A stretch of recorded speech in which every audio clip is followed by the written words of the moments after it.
الانبیاء خاتم النبیین حضرت سیدنا محمد رسول اللہ صلی اللہ علیہ وسلم نے فرمایا انما الاعمال بالنیات، اعمال کا دار و مدار اخلاص نیت پر ہے۔ اس نیت کو درست کرنا اتنا ضروری اور لازمی ہے۔ جب انسان کی نیت درست ہو جاتی ہے، اس نیت کی درستگی کی وجہ سے اس کے دو عمل بچ جاتے ہیں، ایک اس کا علم بچ جاتا ہے، ایک اس کا عمل بچ جاتا ہے، صرف نیت کی درستگی کی وجہ سے۔ اور اللہ رب العزت کی طرف سے اسے دنیا کے اندر ہی انعامات سے نواز دیا جاتا ہے۔ آخرت کے اندر تو جو اللہ نے نوازنا ہے سو نوازنا ہے۔ اخلاص نیت کی وجہ سے اللہ نے فرمایا کہ میں اس بندے کو دنیا کی زندگی کے اندر ہی انعامات سے نواز دیتا ہوں۔ اخلاص سے نیت کی وجہ سے انسان کا علم بھی بچ جاتا ہے، عمل بھی بچ جاتا ہے، اللہ اسے دنیا کی رفتیں بھی نصیب فرماتے ہیں، بلندیاں بھی نصیب فرماتے ہیں۔ حضرت مبارک رحمہ اللہ بڑے اللہ کے نیک بندے ہیں۔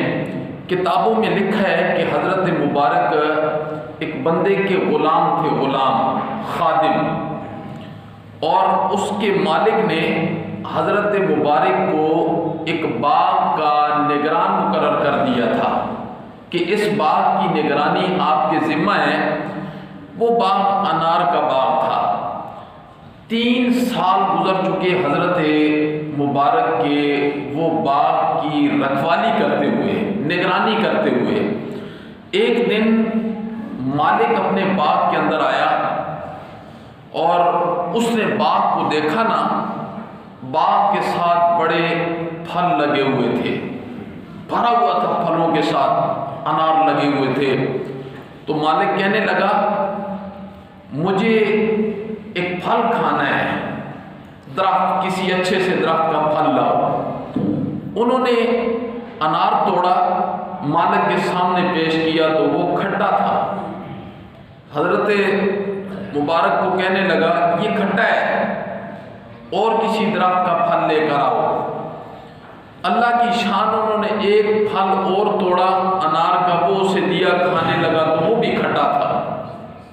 اسے تھوڑا غصہ آیا، اس نے کہا یہ بھی کھٹا ہے، کسی اور درخت کا پھل لاؤ۔ تیسرے درخت کا جو پھل لایا نا حضرت مبارک نے، وہ بھی کھٹا تھا۔ پھر مالک غصے سے کہنے لگا 3 سال ہو گئے میں نے تجھے اس باغ کا مالی مقرر کیا ہے، خادم مقرر کیا ہے، نگران مقرر کیا ہے، 3 سالوں میں تجھے ابھی تک یہ پتہ نہیں چلا کہ کس درخت کا پھل کھٹا ہے اور کس کا میٹھا ہے؟ حضرت حضرت مبارک نے آگے سے جواب بڑا عجیب دیا۔ حضرت مبارک نے کہا کہ آقا مجھے اس باغ کا نگران مقرر کیا آپ نے، مجھے اس لیے مقرر نہیں کیا کہ میں ان درختوں کے پھل کھاتا پھروں، کس درخت کا پھل میٹھا ہے اور کس کا کھٹا ہے۔ میں نے تو آج تک 3 سال میں کسی ایک درخت کا پھل بھی نہیں کھایا ہے، اس لیے کہ مجھے آپ نے درخت کھانے کے لیے مقرر نہیں کیا ہے، بلکہ مجھے اس باغ کا نگران مقرر کیا ہے۔ جب حضرت مبارک کی یہ بات سنی نا، اس آقا نے اتنا وہ متاثر ہوا کہ اسی وقت کہا مبارک آج کے بعد تو آزاد ہے، ہم نے تجھے آزاد کر دیا غلامی سے آزادی ہی نہیں دی ہے، بلکہ اپنی حسین و جمیل بیٹی کا نکاح بھی حضرت مبارک سے کروایا اور اسی باغ کا مالک بھی اسے بنایا۔ اور پھر جب شادی ہوئی نا حضرت مبارک کی شادی ہوئی تو اللہ اکبر، اللہ نے بیٹا دیا نا، تو حضرت مبارک نے اس کا نام رکھا عبداللہ۔ کیا نام رکھا؟ عبداللہ. تو وہ ان کا نام کیا ہو گیا؟ حضرت عبداللہ ابن مبارک. یہ آپ سنتے رہتے ہیں حضرت عبداللہ ابن مبارک. اور آگے سے جو اولاد اللہ نے دی وہ کیسی تھی؟ یہ ایک یہودی کے پڑوسی تھے، یہودی کے پڑوسی تھے، اور یہودی کو مکان بیچنے کی ضرورت پڑ گئی، مکان بیچنے کی ضرورت پڑ گئی، اور اس نے مارکیٹ کے اندر اپنے مکان کی قیمت ڈبل لکھوائی. ڈبل. ایک گاہک آیا نا تو اس نے کہا یہودی سے مکان کی قیمت تو 1000 درہم ہے، 2000 درہم. فرمایا میں جانتا ہوں کہ مکان کی قیمت 1000 درہم ہے، پر جو 1000 درہم ہے نا وہ میرے پڑوسی حضرت عبداللہ ابن مبارک کا ہے.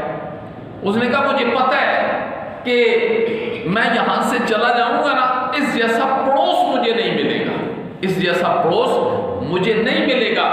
تو بعد میں جب حضرت عبداللہ ابن مبارک کو پتہ چلا کہ یہودی کو ضرورت ہے اور اس نے میرے پڑوس کی قیمت 1000 لگائی ہے، حضرت عبداللہ ابن مبارک نے اسے بلایا اور 2000 درہم اسے دے دیے. فرمایا مکان بیچنے کی ضرورت نہیں ہے. تو کہنے کا مطلب یہ ہے کہ جب انسان کی نیت کا زاویہ درست ہوتا ہے نا، درست ہوتا ہے، تو پھر اللہ رب العزت اس کے علم کو بھی بچا دیتے ہیں، پھر اس کے عملوں کو بھی اللہ بچا دیتے ہیں. یہ عمل نماز پڑھنا، روزہ رکھنا، حج کرنا، صدقے دینا، زکوٰۃ دینا، قربانیاں دینا، یہ کس کے لیے؟ یہ عمل یہ اللہ کے لیے عمل ہے. تو اگر ان دو عملوں کو ہم نے بچانا ہے نا تو ہمیں اخلاص سے نیت کی درستگی یہ بڑی ضروری اور لازمی کرنی ہوگی. دیکھیے جب انسان کی نیت درست ہوگی نا تو اللہ رب العزت اسے دنیا کے اندر بھی انعامات سے نوازیں گے. لیکن جب انسان کی نیت میں اخلاص باقی نہیں رہتا، حالانکہ وہ نمازی بھی ہے، وہ حاجی بھی ہے، وہ عمل بھی کرتا ہے، لیکن تیسری چیز جب اس کی زندگی سے نکل جاتی ہے اخلاص سے نیت. ظاہر بات ہے اخلاص سے نیت کو تو نہ کوئی انسان جان سکتا ہے جی، نہ کوئی عرشی اور نہ کوئی فرشی جانتا ہے. اسے جاننے والا ہے تو صرف اور صرف کون ہے؟ اسے جاننے والا صرف اور صرف اللہ ہے. اللہ کی ذات کے علاوہ نہ کوئی نبی جان سکتا ہے، نہ کوئی ولی جان سکتا ہے، نہ کوئی عرشی اور نہ کوئی فرشی، نہ کوئی زندہ اور نہ مردہ. اس اخلاص سے نیت کو، اسی لیے اللہ نے قرآن میں بار بار یہ فرمایا نا اِنَّهُ يَعْلَمُ السِّرَّ وَأَخْفَى. لوگوں اس بات کا دھیان رکھنا کہ میں راز بھی جانتا ہوں. جو تمہارے سینوں میں راز چل رہے ہیں نا، راز کسے کہا جاتا ہے؟ جو سینے کے اندر ہوتا ہے، زبان پر نہیں آتا، اسے راز کہا جاتا ہے. اور بھید بھی جانتا ہوں. بھید کسے کہا جاتا ہے؟ جو سینے میں 10 دن کے بعد آئے گا، مہینے کے بعد آئے گا، سال کے بعد آئے گا. اللہ نے فرمایا یہ یاد رکھنا اِنَّهُ يَعْلَمُ السِّرَّ وَأَخْفَى.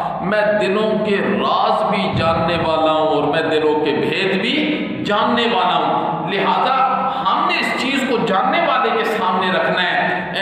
عمل تو دنیا والے دیکھ لیں گے، علم بھی دنیا والے دیکھ لیں گے جی. ایک انسان کے پاس علم ہے، دنیا والے دیکھ رہے ہیں، انسان عمل کر رہا ہے، عملی جامہ پہنا رہا ہے، اسے بھی دنیا دیکھ رہی ہے. نماز پڑھنا عملی جامہ ہے، حج کرنا عملی جامہ ہے، روزہ رکھنا، اس کو تو دیکھ رہا ہے. لیکن تیسری چیز کون دیکھنے والا ہے؟ کون دیکھنے والا ہے؟ صرف اور صرف اللہ دیکھنے والا ہے. بس اسی پر ساری کہانی ختم ہو جانی ہے. اگر وہ چیز درست ہے تو انشاءاللہ العزیز انسان کے 2 عمل بھی ٹھیک ہو جائیں گے پہلے. اگر وہ چیز درست نہیں ہے، اس لیے انسان کو چلتے پھرتے اٹھتے بیٹھتے جو عمل بھی کرنا ہے نا اس کی نیت محض اللہ کی رضا ہونی چاہیے کہ میں اللہ کی رضا کے لیے کر رہا ہوں جی. چاہے وہ عمل کر رہا ہے مقابلے میں یہودی کیوں نہیں ہے، عیسائی کیوں نہیں ہے، مشرکی کیوں نہیں ہے، کچھ بھی ہے، بس اس نے عمل کیا کس کے لیے؟ اللہ کے لیے. اللہ نے فرمایا میں قدردان بڑا ہوں، میں قدردان بڑا ہوں. مجھ سے بڑھ کر کوئی اور قدردان ہو سکتا ہے؟ اللہ نے فرمایا نہیں ہو سکتا. پھر اللہ بار بار کہہ رہے ہیں وَمَنْ أَصْدَقُ مِنَ اللَّهِ قِيلًا. مجھ سے زیادہ سچی بات بھی تمہارے سامنے کوئی کر سکتا ہے؟ فرمایا نہیں، مجھ سے زیادہ سچی بات کوئی نہیں کر سکتا.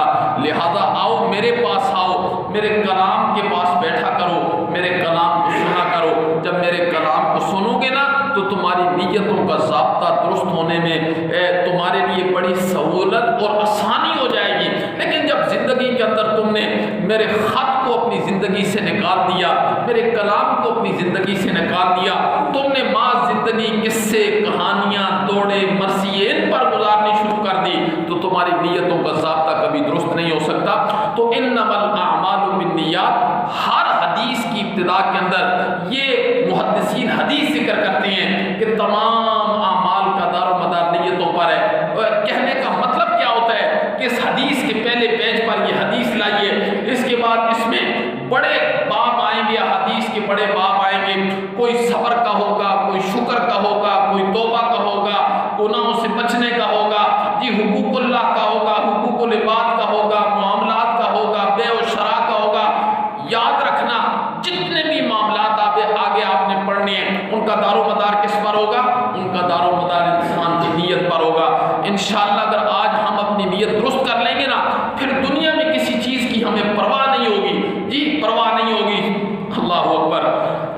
پھر اللہ رب العزت کے ساتھ ایک اعتماد کتنا بڑھ جاتا ہے۔ حضرت خالد بن ولید ایک جنگ کے اندر تھے، حضرت ابو عبیدہ بن جراح غالباً اس لشکر کے امیر ہیں، تو ہزاروں کا لشکر تھا۔ فرمایا صبح کتنے آدمی اتریں گے، کتنے آدمی اتریں گے؟ حضرت خالد بن ولید نے فرمایا کہ میں اکیلا اتروں گا ان سب کے مقابلے میں، ہزاروں کا۔